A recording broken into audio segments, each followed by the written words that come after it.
Hey, Shalom, Israel. Brother Reggie Jr. here. So today, guys, we're going to be reading Numbers chapter 24 and Numbers chapter 25, just picking up where I left off from last time.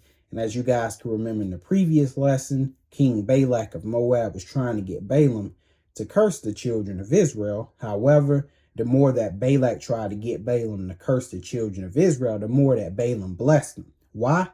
Because the Lord was in charge and controlling Balaam. And that's what Balak didn't understand. He thought Balaam had the power, but Balaam didn't have any power. Balaam was taking orders from God. See?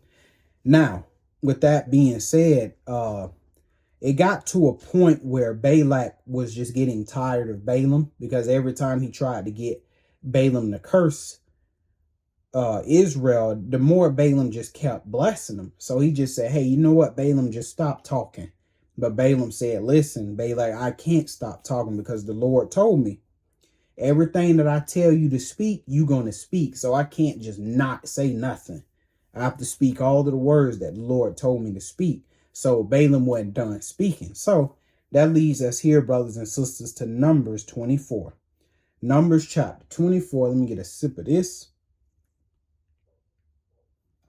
This ain't beet juice this time. This is celery juice. It's good for regulating your blood pressure, and it's good for your digestive system. Now, Numbers chapter 24 and verse 1, and it says, and when Balaam saw that it pleased the Lord to bless Israel, he went not, as at other times, to seek for enchantments. So whenever a person is seeking for an enchantment, you know who they dealing with? They dealing with the Most High. And the Most High is the one that get them to go ahead. Yes, bless this nation. Yes, curse this nation. Yes, bless this individual. No, curse this individual. See, and that's why, brothers and sisters, we got to serve the Most High, because you better believe me, our enemies are behind the scenes plotting against us, trying to curse you, doing voodoo, doing all kind of crazy stuff. But you serve the Lord, guess what? Contractually, he has to protect you. He has to keep you. And that's what he does. But if you find yourself, I don't want to serve the Lord no more, guess what? All of them things that your enemies want to do to you and they couldn't, guess what? They can get you now, because you are no longer in the presence of the Lord. But let's keep reading. Verse 2, and Balaam lifted up his eyes and saw Israel abiding in his tents according to their tribes, and the Spirit of God came upon him. And he took up his parable and said, Balaam, the son of Beor, hath said, and the man whose eyes are open hath said, he hath said, which heard the words of God. Because at the end of verse 2, it say the Spirit of God came upon Balaam. What's that Spirit of God? It's just the word of God, brothers and sisters. It's nothing spooky or creepy or something conspiratorial. It's just the word of God. That's all it is. So it came upon him in verse 4. It says he heard the words of God, which saw the vision of the Almighty. So we know that Balaam seen the vision, and how he seen it, falling into a trance. So he fell into a trance. That's how he seen his vision. And that's what happened. People, they be doing all that divine, and they fall into them trances and stuff like that. Well, he fell into a trance, just like Peter did. Remember, Peter fell into that trance? Well, Balaam fell into this trance, having his what? Eyes open. So it's like an intense form of daydreaming. Verse 5. How goodly are thy tents, O Jacob, and thy tabernacles, O Israel. Basically to where they dwell. Verse 6. As the valleys are spread forth, as the gardens by the riverside, and the trees of the lion aloes which the Lord hath planted, and as the cedar trees beside the waters. And anything that's by the water, brothers and sisters, is going to prosper. It's going to flourish greatly, endless supply of prosperity.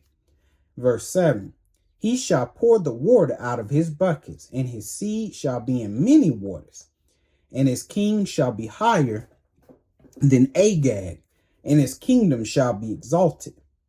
God brought him forth out of Egypt, and the Lord did. He brought the children of Israel out of Egypt, utterly destroyed Egypt. Israel was in a place where they had no power. They had no king. They had no armies. They didn't have a government. They didn't have anything. Only thing they had was the God of Shem. That's all they had. The God of their fathers. That's all they had. The God of Shem, the God of Abraham, Isaac, and Jacob. That's all they had, brothers and sisters. And the Lord utterly dismantled Egypt. Not an arrow shot, not a sword swung. And he completely dismantled and took down Israel. That's why I look at these nations. You know, they have nuclear weapons, laser guns, robot dogs. They got all kind of crazy. Just look it up on YouTube. They coming up with some crazy weapons. But do I fear? Do I get afraid? No, because I seen what the Lord has done for me and my people in Egypt. I know that the Lord can take all these nations down without a single bullet, anything flying. Right now, the Lord can send one hurricane and end the whole world. A category 50 hurricane. And he'll make sure he keep all the saints safe. Yeah, send a category 50 hurricane and wipe all these nations out. The Lord can do whatever he wants. He can do whatever he wants, brothers and sisters. So you gotta believe that God is able, and he is. But let's just keep going, because I don't want to get stuck on that. He have as it were the strength of a unicorn, and a unicorn is like a rhinoceros or any horned beast. Remember, and that horn on the beast represents what? It represents power. We know in the Bible that power is always symbolized as a horn. He shall eat up the nations, his enemies, and shall break their bones. And we know a lot of this was done too through King David. But see, that was the start, brothers and sisters, because we eventually fell. But make no mistake, when Christ come back and when Jesus comes back here, guess what? We gonna eat up the nations. We gonna break their bones and pierce them through with arrows. But we know this happened the first time around with David. It says he couched. He lay down as a lion, and as a great lion, who shall stir him up? Blessed is he that blesseth thee, and cursed is he that curseth thee. Verse 10, and Balak's anger. Now, what these nations doing to the children of Israel right now? They're cursing us.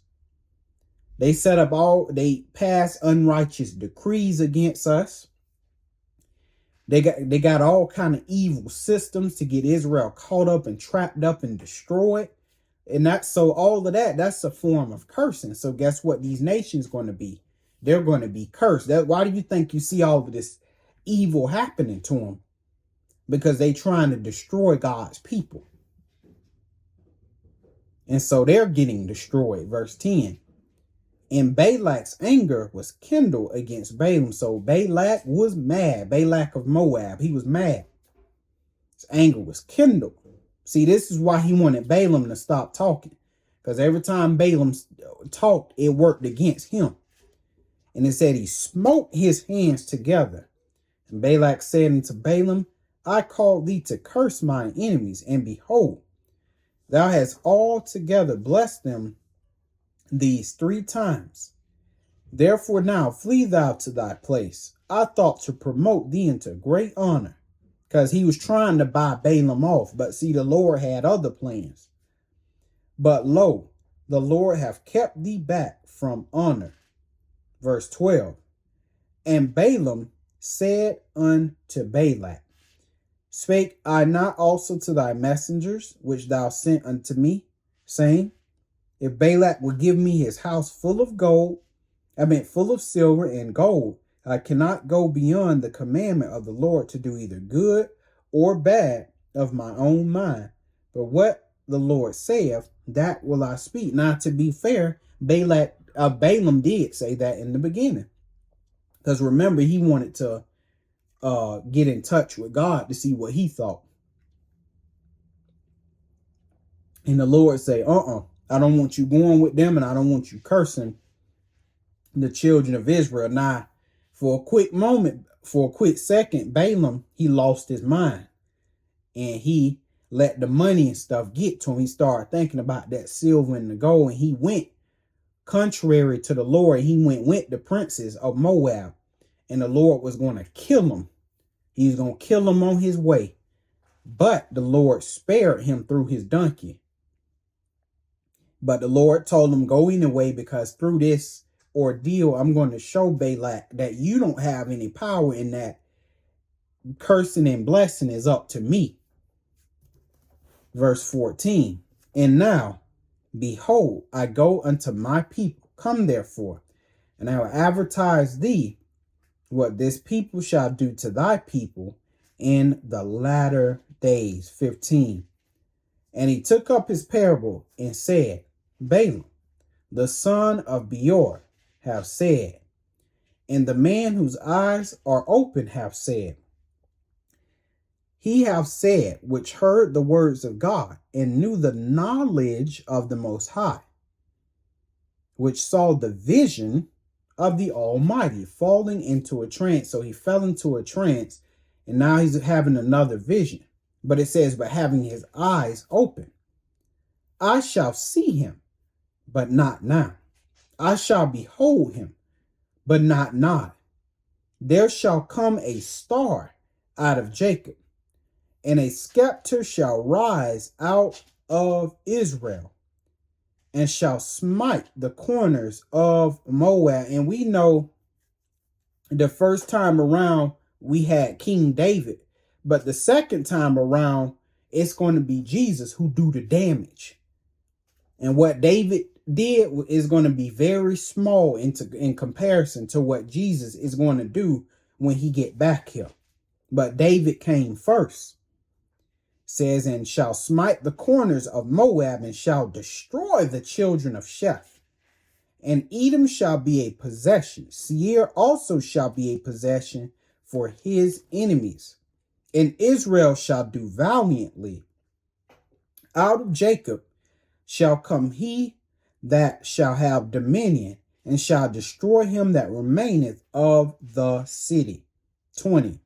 And when he looked on Amalek, he took up his parable and said, Amalek was the first of the nations, but his latter end shall be that he perish forever.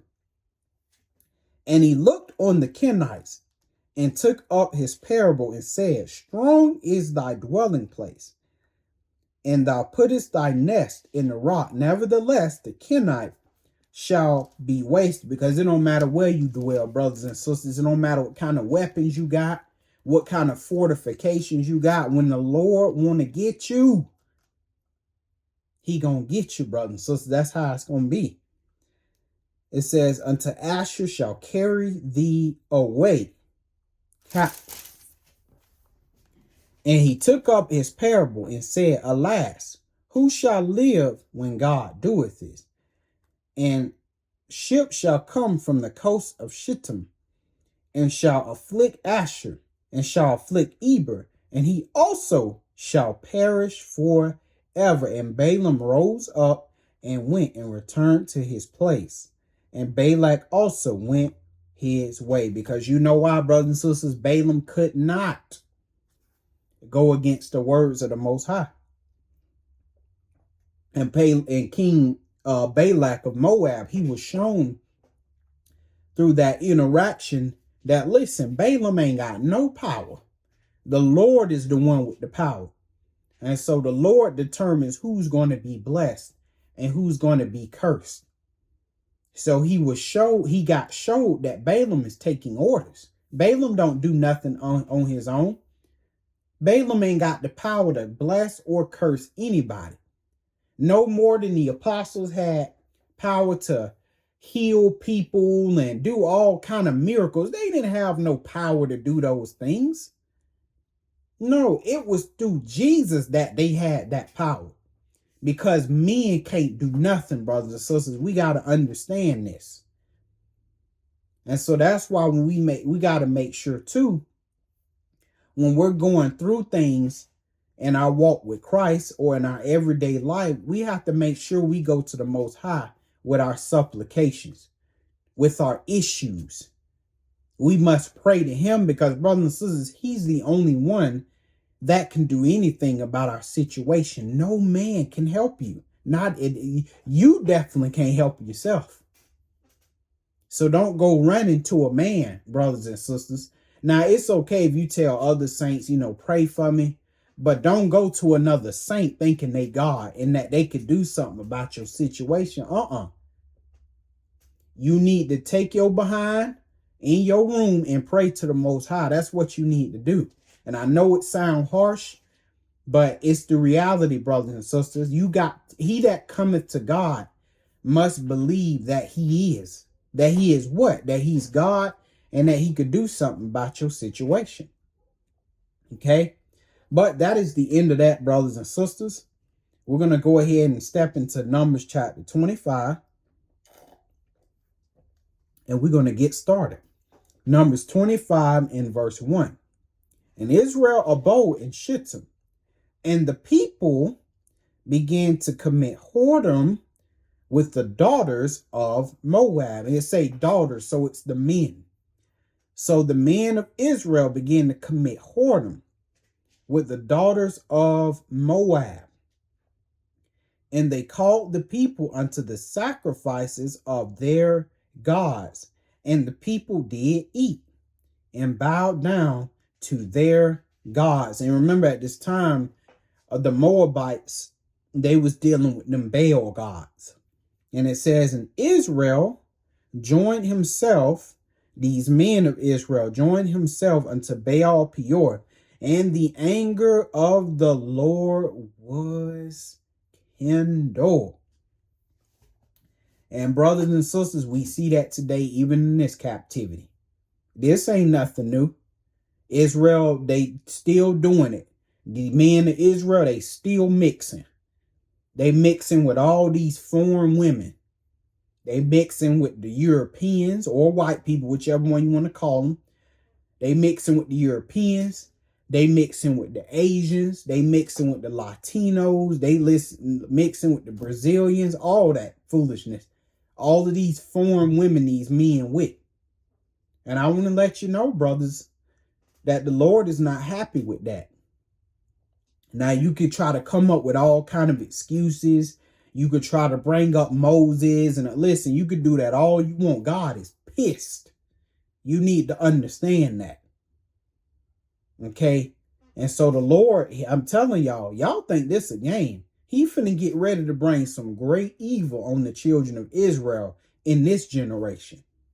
And primarily the men, because see, the men have lost their mind in this captivity. Now the Israelite one, don't worry, you're going to get your wig split. But these men, y'all going to get it. Because see, you the head of these women. You the head of the household. Now we know that we always talk about the women getting with these heathen men. But let's just be honest, brothers and sisters. The women are only copying the men of Israel. They stepping out because the men of Israel is stepping out. But make no mistake, it's the men of Israel. The majority of these interracial marriages and couples is committed by the men of Israel. We cannot deny that. And I'm seeing every time I go out somewhere, whether I'm at the mall, the grocery store, some type of event, what do I see? I see black men with foreign women. And it's mostly these young men. The only black men that's usually with the black women is like my mom and daddy age. The older Israelites. Because see, they grew up in a time where the heathens hated their ass. So they was forced to get with each other. But see, the Lord had a little bit of mercy on Israel, tried to give them a little breathing room. And this is what Israel, this the thanks the Lord get. He said, ooh, I got a little freedom. I can get me a heathen now. That's why a lot of them Negroes back in the day too. That's why a lot of them wanted to integrate. They didn't want to integrate for any righteous or good reason. No, they wanted to integrate because they was looking at that white woman. They was looking at that Irish woman, the Asian woman. See, because they couldn't get with them at the time because of the miscegenation laws and stuff. But now that stuff gone, here come the black man.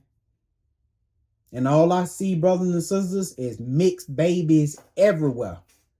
They everywhere. It's a shame before God. And it ain't nothing new. We seen that Ezra and Nehemiah. Ezra plucked his beard out, tore his mantle. I mean, he couldn't believe it. All them Israelites with these foreign women. He couldn't believe. Ezra couldn't believe what he was seeing. Ezra said, this is a great sin. And he had to send the foreign women away. Had to send that interracial child away. Sent them away. And brothers and sisters, Babylon is promoting interracial marriage. Babylon is promoting all of this mix. And that's all you see when you go see movies. Everybody with their own except this black man. This black man got a foreign woman. TV shows, interracial marriage. Magazines, because I look at magazines every now and then, interracial marriage. Ads on social media, interracial marriage.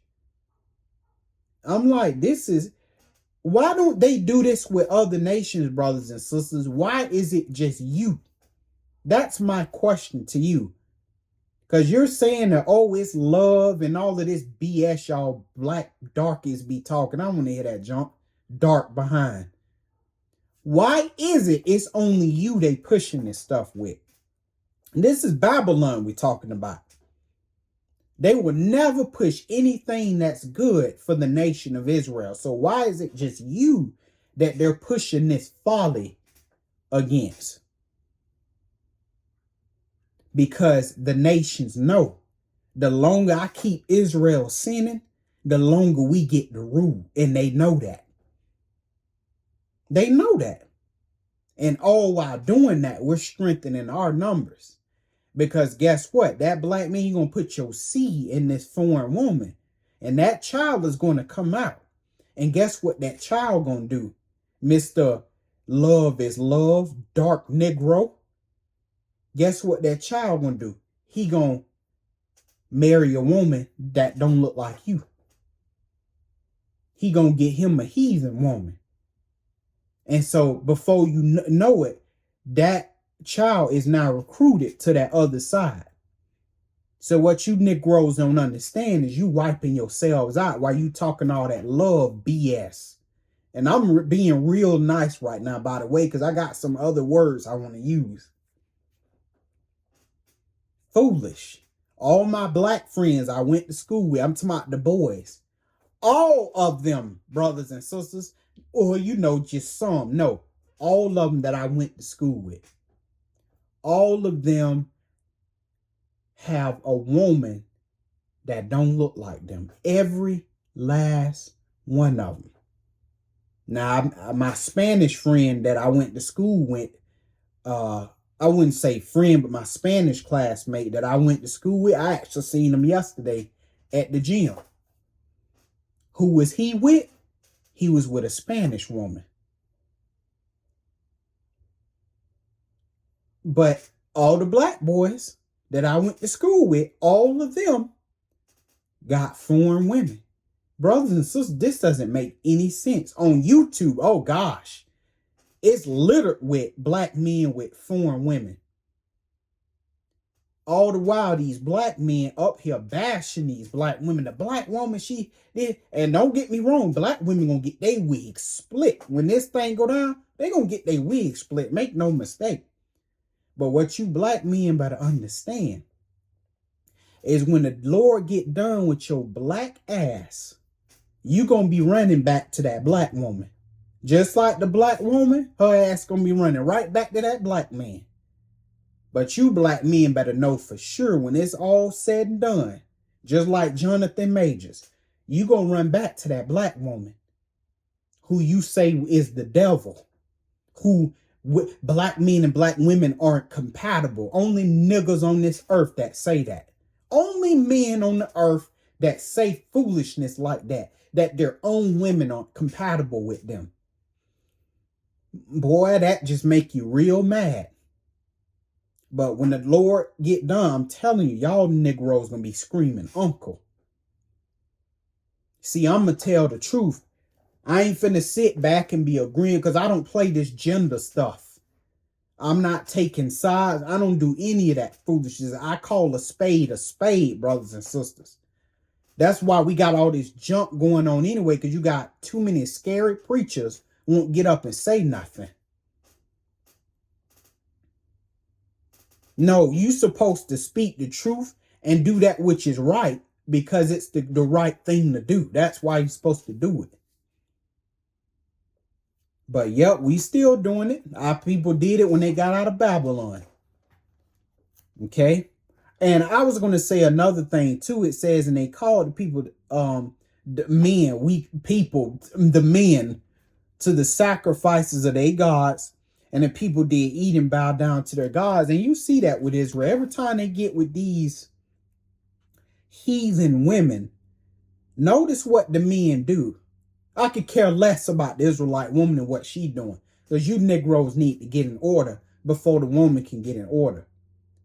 I notice how every time these black men get with these foreign women,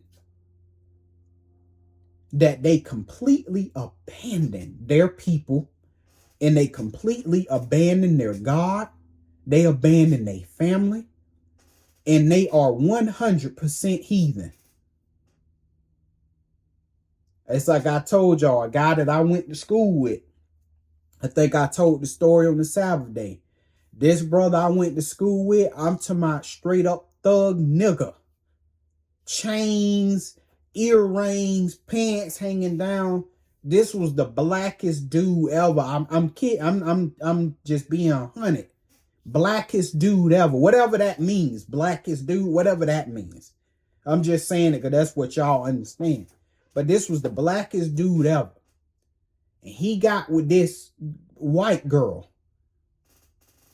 And he ended up marrying her. And, you know, he ended up moving school. So I never knew what happened with them. But I happened to see them after we had graduated and all of that. And when I tell y'all, it was so sad. Do you not know this black boy that I went to school with is a 100% redneck? The boy ain't got an ounce of black in him. He grew his beard out like the heathen man do, the white man, how he grow his beard out. He put the little hat for it. You know what I'm talking about, that redneck look. Don't be no idiot. You know what I'm talking about, that redneck look. That's what he is now. Wearing boots. Got his jeans tucked in the boots. I was astonished, brothers. I was looking like, he don't talk black or nothing. Because I ran into him at the store and said, he don't talk black no more than that. Because he used to be like, yeah, cuz, because you know what I mean. You know, this is just what I be doing. And I kid you not. He's like, yeah, listen, man. That's literally how this man talk now. My heart was broken, brothers and sisters. It was broken. Because our people, man, when they get with these people, all the black leave out of them. They don't have an ounce of black in them. It's a shame, man, what we do. Christmas come around, he fully involved in Christmas, Thanksgiving, whatever that heathen girl he with like, that's what he like. She'll never do nothing that's anything remotely black or that deal with his culture. He only deal with her culture. And so I remember Brother Umar Johnson, I remember he said that marriage was a business contract. It took me a little minute to understand what he meant. I'm like, man, what does he mean? But then I realized, I see what he's saying. Because when you marry a person, brothers and sisters, it's not just about love. Okay. You taking on that person's traditions. You're taking on that person's culture. You're taking on that person's gods. Hell, you taking on the person mindset. So our people, man, it's just folly. And I hate to say it, but our people weren't taught. Nobody told our people anything. Only thing we're taught in these Sunday churches is that love is love. So these brothers, like that brother I just explained to you, I went to school with, in his mind, hey, love is love. And I ain't in no rush, brothers and sisters, to try to get this done. We just talking right now. But that's what we're taught. Tell me I'm lying. When we grew up in church, that's what they told us. Love is love. We gotta love everybody. That's what we were taught. So in every area of our life, hey, we roll with that saying. And it's a shame, boy. That's all I can say, man. It's just a shame. But let's keep going. So the Lord, mad as hell, say his anger was kindled. 4. And the Lord said unto Moses, take all the head. This ain't Moses saying this. This is what the Lord said about his chosen people. Take all the heads of the people. And by people, it's talking about the men of Israel. Take the heads of the men and hang them up before the Lord against the sun. That what? The fierce anger of the Lord may be turned away from Israel. Y'all don't understand. Now, I can't speak for other countries because I'm not in the other countries where y'all beloved Israelites are. But here in the United States of America, you can already tell it's finna go down, brother. So it's going to be anarchy. You can see it going that way because what the heathen trying to do over here is order out of chaos. So we may have anarchy before the order come. And I'm telling y'all, when this judgment come, it's not going to be looking good for Israel, especially the men of Israel, because these Negroes over here have lost their mind. I mean, these Israelites over here, they're terrible. They do not want to hear the word of God. They are very, very comfortable. And I'm telling you, when the Lord bring, because one of them crimes over here that these black men are doing is this interracial marriage. All of this mixing. And you black men over here, I know all you black men that's listening to me, you're not from over here, so I ain't talking to you. But over here, you need to know you gonna get it. All that love is love stuff. I know it's a brother writing up comments right now. What about Moses? What about what? Listen, I don't care about that. We talking about you. We talking about as a whole. We ain't talking about no individual. The Lord coming for you. All that love is love stuff, that don't work on God. See, that work on other black men and women. Well, you right. Love is love. That work on them. That don't work on the Most High. He gonna get his pound of flesh out of you. He gonna get you. And you need to know that. So that way, when you get got, or you in the middle of getting got, you can't say that nobody didn't warn you. You listen to Brother Reggie Jr. You ain't listening to Senior. You not listening to Keziah. You not listening to Zahar. You listening to Brother Reggie Jr. right now. And I'm telling you, I'm warning you.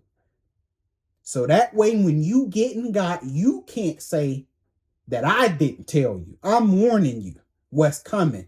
And if you don't repent, the Lord got your number. You need to know that. Because brothers and sisters, whether we want to believe it or not, when you are teaching, you are a watchman. So I don't care how many times you proclaim, I'm not a teacher. I want to let you know I ain't no teacher. God don't give a damn. You need to know that. People are following you and they are listening to your words. You are a teacher. Meaning what? You are a watchman. And as a watchman, your job is to warn the people. So God ain't taking no excuses, brothers and sisters. But let's keep reading. 5. And Moses said unto the judges of Israel, he said, slay every one his men that were joined unto Baal Peor, which means who would be women. 6. And behold, one of the children of Israel came and brought unto his brother a Midianitish woman in the sight of Moses. So let's read that again. One of the children of Israel, so this man, came and brought unto his brethren a Midianitish woman in the sight of Moses, and in the sight of all the congregation of the children of Israel, who were weeping before the door of the tabernacle of congregation.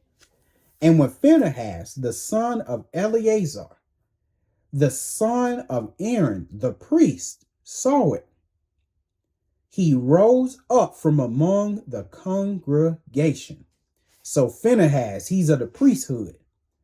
He took a javelin in his hand, 8, and he went after the man of Israel in the tent and thrust both them through, the man of Israel and the woman through her belly. So the plague was stayed from the children of Israel. So the Lord got to killing, and the plague was stayed.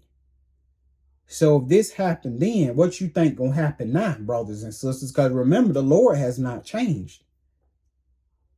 So I want to let you know, all this mixing you see these black men doing and stuff, you really think the Lord is smiling? He's seeing a sea. I'm not talking about a little bit, a sea of his men. A sea of them with nothing but foreign women. A bunch of women that don't look nothing like them. You really think the Lord up there smiling and saying love is love? No, the Lord got a javelin for you. And it's going to come in the form of these heathen that you love. And again, I need to let you know, I'm warning you right now. So don't go lying later when you getting got saying nobody didn't warn you. Well, nobody told me. Nah, you being told right now.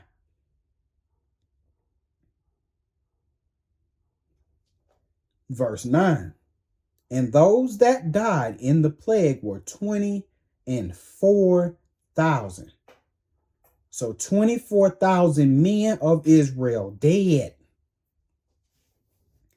And it's probably included the women, but 24, when I say women, it's about them Moabitish, Midianitish women. 24,000. And that's no small number, brothers. So you put 24,000 in an audience. In an auditorium. So you're going to be shoulder to shoulder. Standing room on. It's a lot of people, brothers and sisters. Verse 10. And the Lord spake unto Moses, saying, Phinehas, the son of Eleazar, the son of Aaron, the priest, have turned away my wrath from the children of Israel, while he was zealous for my sake among them, that I consume not the children of Israel in my jealousy. And brothers and sisters, you got to understand, that hurt Phinehas. You don't think Phinehas just killed his brother with yes sir. No, that's his brother. I gotta spear my own blood. That's a hard thing. You don't want your own people to be destroyed. Even when I warn the children of Israel about what's coming, I'm not happy. I'm not excited. Yeah, I can't wait till them niggas get it. Because brothers and sisters, it's going to be a hard day for me. I don't know about y'all or everybody else. It's going to be a hard day for me, man, to see and hear the children of Israel crying out because the Lord has released the enemy on them. And I'm telling you, some of y'all going to be crying. You think I'm playing? Some of y'all going to cry. When you watch the news and you see cell phone clips of Israel screaming and crying out, it's going to affect some of us. But brothers and sisters, we got to remember in that day that they chose not to repent, and they chose their own evil way, and they eating of the fruit of their doings. So don't be overly consumed by sorrow. Just know every man and woman of Israel has made their choice, and there's nothing you could do about it, because they were warned and they didn't want to hear. They didn't want to repent. And so you have to let it be what it is, because it's going to be a hard day, brothers and sisters. I'm telling you now, to see the things we about to witness and hear the cries and the scream of our people. But we need to know there's nothing we can do. Okay. Verse 12, wherefore say, behold, I give unto him my covenant of peace, and he shall have it in his seed after him, even the covenant of the everlasting priesthood, because he was zealous for his God, and made an atonement for the children of Israel. And that atonement had to be made with the blood of these wicked Israelite men. That atonement was made with their blood, because remember, it takes blood to atone. And the atonement was made with, again, these wicked Israelite men's blood. 14. Now, the name of the Israelite that was slain, even that was slain with the Midianitish woman, was Zimri, the son of Salu, the prince of a chief house among the Simeonites. So this man, Zimri, was a well-known Israelite. He was the son. He was the prince of the chief of the house among the Simeonites. Man, let's just keep reading. 15. Because remember, in Ezra and Nehemiah's day, remember they came out of Babylon. Remember all them Israelite men had mixed with them women and stuff, had mixed children and all that. Remember, it said that the princes and stuff, they was chief in the trespass and all of this interracial mixing and all that. They was chief in the trespass. The priest, the elders, all of them, the princes, they were chief in the trespass. Verse 15. And the name of the Midianitish woman that was slain was Cosbi, the daughter of Zur. He was head over a people and of a chief house in Midian. So they both were of notoriety. 16. So Zimri, he was of notoriety within the children of Israel. And this woman, Cosbi, she was of notoriety in Midian, with the Midianites. Okay, 16. And the Lord spake unto Moses, saying, vex the Midianites and smite them. For they, okay, so now the Lord is giving another command. Now that Israel has atoned for their sins through the blood of these wicked men that committed these acts. The Lord said to Moses, now I want you to vex the Midianites and smite them. For they vex you with their wiles, meaning with their trickery. Because what? They sent these women, wherewith they have beguiled you in the matter of what? Peor. And in the matter of Cosbi, the daughter of a prince of Midian, their sister, which was slain in the day of the plague for Peor's sake. And brothers and sisters, that is it for that chapter with those chapters. And I will see you in the next one. Shalom.